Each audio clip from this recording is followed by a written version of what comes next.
Welcome है आप सभी का हमारे चैनल ज्ञान विजन में। तो आज के इस वीडियो में हम बात करने जा रहे हैं पाइथन के नेक्स्ट क्लास से रिलेटेड। जो नेक्स्ट क्लास में हम लोग पढ़ने वाले हैं उसका नाम है इंडेक्सिंग, स्लाइसिंग, और साथ ही हम बात करें तो वह स्ट्रिंग का ही टॉपिक है। तो हम लोग स्ट्रिंग इंडेक्सिंग को अभी इस वीडियो में कवर करेंगे क्योंकि ज़्यादा लंबा वीडियो नहीं बनाना चाहते हैं, तो इसीलिए हम लोग स्टार्ट करते हैं। लेकिन उससे पहले एक छोटा सा रिक्वेस्ट है, अगर आप हमारे चैनल पर पहली बार आ रहे हैं तो प्लीज़ चैनल को सब्सक्राइब कर लीजिएगा और प्रेस कर दीजिएगा बेल आइकन को ऐसे ही अपडेट पाने के लिए। तो चलिए ज़्यादा देर न करते हुए आते हैं अपने कंप्यूटर स्क्रीन पर। आ चुके हैं हम लोग अपने कंप्यूटर स्क्रीन पर। सबसे पहले हम लोग टॉपिक का नाम लिख लेते हैं। तो हम लोग जो पढ़ने वाले हैं उसका नाम है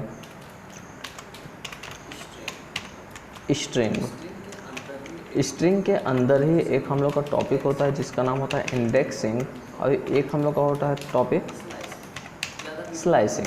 ज़्यादा वीडियो लंबा न करने के लिए अभी हम लोग बस स्ट्रिंग को और इंडेक्सिंग को समझेंगे। तो होता क्या है बेसिकली, स्ट्रिंग उन सभी चीज़ को कहेंगे जो आप इन्वर्टेड कॉमा के अंदर या सिंगल कोट के अंदर लिखते हैं। जैसे समझिए, ऑल प्रोग्राम्स में गया मैं और यहाँ पर मैं ओपन कर लेता हूँ पाइथन को, अपने IDLE को।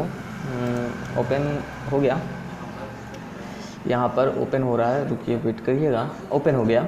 यहाँ पे देखिए, अगर मैं बात करूँ कि अगर मैं a इक्वल टू मतलब a वेरिएबल में मैं कुछ चीज़ रख रहा हूँ नंबर को, तो ये हो गया हम लोग का इंटीजर। लेकिन अगर मैं a इक्वल टू और इन्वर्टेड कॉमा में वही नंबर को लिखूँ तो ये होता है हम लोग का स्ट्रिंग। इन्वर्टेड कॉमा के अंदर जो भी वैल्यू लिखी जाएगी उसको स्ट्रिंग कहेंगे। जैसे a इक्वल टू अगर किसी का नाम बेसिकली हुआ तो वो भी हम लोग का क्या होगा, स्ट्रिंग होगा। अगर b इक्वल टू मैंने सिंगल कोट में भी अगर नाम मैंने लिखा आसिफ और यहाँ पर मैंने इसको एंटर कर दिया तो ये भी हम लोग का एक स्ट्रिंग हुआ। अगर मैं c इक्वल टू का हूँ और ट्रिपल सिंगल कोट लगा दिया जाए और यहाँ पर मैंने लिखा असाइन और यहाँ पे ट्रिपल क्लोज कर दिया तो ये भी हम लोग का स्ट्रिंग होगा। मतलब जो भी इन कोट्स के अंदर लिखे जाएंगे उन सभी को हम लोग क्या कहेंगे, स्ट्रिंग कहेंगे। तो ये सभी हम लोग के स्ट्रिंग होते हैं। अब स्ट्रिंग की खासियत क्या है, जैसे समझिए मैंने बोला मैंने d इक्वल टू 56 या कुछ नंबर्स लिखा, तो मैं इसमें से पर्टिकुलर एक नंबर पे काम नहीं कर सकता क्योंकि ये एक पूरी वैल्यू कहलाएगी। उसी तरीके से यहाँ पर जो स्ट्रिंग है, लेकिन इसमें बस ये है कि आप पर्टिकुलर एक कैरेक्टर, एक अक्षर पे आप काम कर सकते हैं। तो स्ट्रिंग में आप किसी पर्टिकुलर को फाइंड कर सकते हैं, एक्सेस कर सकते हैं। अगर मैं यहाँ पे d की वैल्यू प्रिंट करूँ तो देखिए पूरे वैल्यू आ रही है। इसी तरीके से अगर मैं यहाँ पे a की वैल्यू प्रिंट करूँ तो देखिए यहाँ पे अनिल लिखा हुआ पूरा आ रहा है। तो ये होता है हम लोग का स्ट्रिंग। लेकिन अगर आप पर्टिकुलर इसमें से i डिस्प्ले कराना चाहते हैं, f डिस्प्ले कराना चाहते हैं, तो वो भी कर सकते हैं। कैसे, उसके लिए आपको इंडेक्स समझना होगा। विंडो R करता हूँ मैं, सबसे पहले ओपन कर लेता हूँ P ब्रश को। स्ट्रिंग आपको बेसिकली समझ आ गया होगा। जो भी डबल कोट, सिंगल कोट या ट्रिपल कोट के अंदर लिखी जाती है स्ट्रिंग की, मतलब कोई भी वैल्यू और किसी वेरिएबल में असाइन की जाती है तो वो वैल्यूज़ को हम लोग स्ट्रिंग कहते हैं। चलिए कुछ टेक्स्ट मैं लिख लेता हूँ यहाँ पर, इतना बड़ा लिख लेता हूँ। जैसे कि मैंने लिख लिया HELLO, हेलो, और यहाँ पर मैंने लिखा DEAR।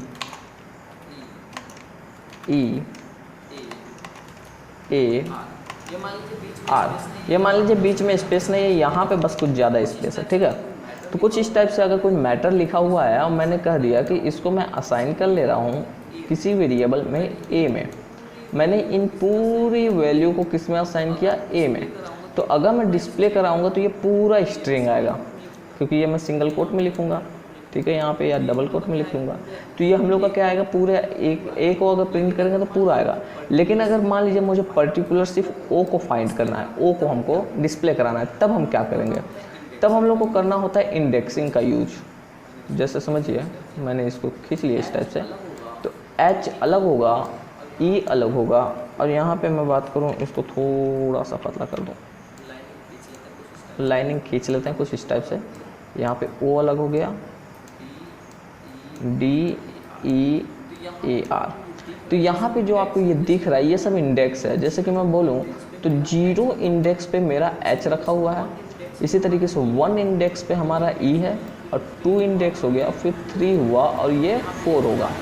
यहाँ पे ये खाली 5 हुआ, 6, 7, 8 और ये 9। तो इस तरीके से हम लोग को 9 इंडेक्स होते हैं। तो अगर मुझे पर्टिकुलर मान लीजिए ओ को फाइंड करना है तो ओ कौन से इंडेक्स पर है, ओ है 4th नंबर पर।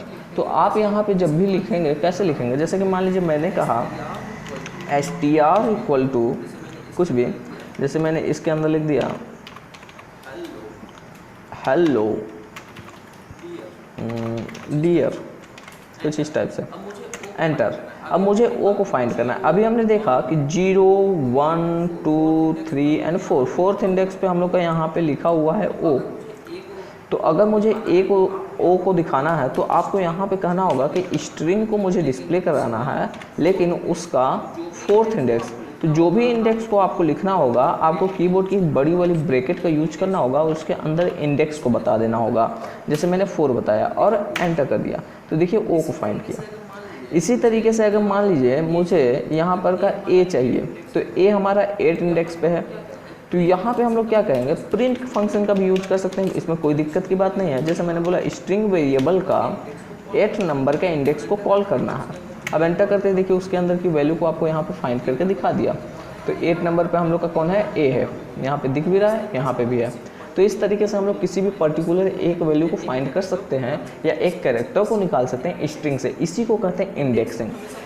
इंडेक्सिंग हमेशा पॉजिटिव में नहीं होता है। अगर आप ध्यान दिए होंगे तो ये इंडेक्सिंग हम लोग का लेफ्ट से कहाँ की ओर चला है, राइट की ओर। तो एक इंडेक्सिंग हम लोग का राइट से लेफ्ट की ओर भी जाता है यहाँ पे। लेकिन जैसे ये 0 1 2 3 है, तो यहाँ पे 0 नहीं होगा, यहाँ पे नेगेटिव में नंबर होगा, लेकिन माइनस ऐसे होगा। यहाँ पे -1 होगा, -2 होगा, -3 होगा, -4 एंड -5, -6, -7 और -8, -9 और -10।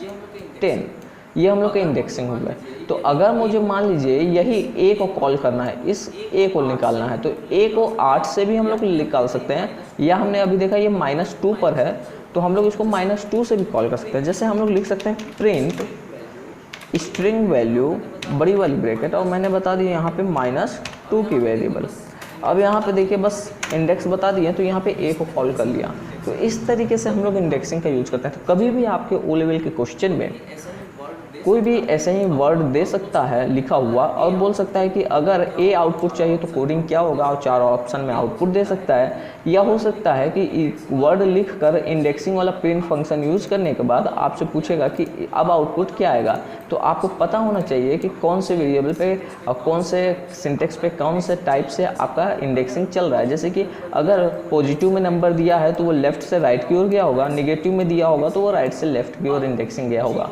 और 0 से स्टार्ट होगा हम लोग का जब लेफ्ट से राइट की ओर जाएगा, और निगेटिव में 1 से स्टार्ट होगा जब हम लोग का राइट से लेफ्ट की ओर जाएगा। तो आई होप इतना आपको क्लियर हुआ होगा। तो इतने पे आज का हम वीडियो यहीं पे क्लोज करते हैं। तो ज़्यादा देर न करते हुए, लेकिन इससे पहले आप लोग को एक छोटा सा टास्क दे देते हैं कि आप लोग इसका कमेंट बॉक्स में आंसर ज़रूर बताइएगा। मैंने लिख दिया हेलो माय डियर स्टूडेंट। ये मेरे कुछ वेरिएबल मतलब मैंने कुछ कैरेक्टर लिखा है और इसको मैंने असाइन किया ए इक्वल टू। तो ए में ये वैल्यूज़ मेरी असाइन है। तो मुझे अगर ओ चाहिए होगा तो हम लोग को क्या लिखना होगा, ओ अगर आउटपुट मुझे चाहिए तो कोडिंग क्या होगी, ठीक है। और मुझे अगर आर चाहिए आउटपुट तो कोडिंग क्या होगी, और मुझे अगर चाहिए एस, वो भी ये माइनस में कौन सा इंडेक्स पे होगा, माइनस में कौन से इंडेक्स का हम लोग यूज करेंगे कि ये आउटपुट आएगा। तो ये आप लोग को कोडिंग लिखना होगा। और यहाँ पे बता देते हैं, अगर मैं बोलूँ ए ब्रैकेट और -10 तो आउटपुट क्या निकल कर आएगा। तो ये 3-4 क्वेश्चन आपके हैं। जैसे कि पहला क्वेश्चन ओ कौन से इंडेक्स से आएगा, आर क्या लिखेंगे तो आएगा, और तीसरा क्वेश्चन हम लोग का हो गया एस माइनस में कौन सा इंडेक्स पर आएगा, और अगर मैं ए का -10 का इंडेक्स प्रिंट करूँ तो आउटपुट क्या आएगा। मतलब 4 क्वेश्चन आप लोग को दिए गए हैं। तो कमेंट बॉक्स में इसका करके ज़रूर आंसर बताइएगा अगर आप लोग को आ रहा है तो, और नहीं भी आ रहा है तो प्लीज़ हमें कमेंट करिएगा। चलिए आज का वीडियो यहीं पे एंड करते हैं and bye bye, take care.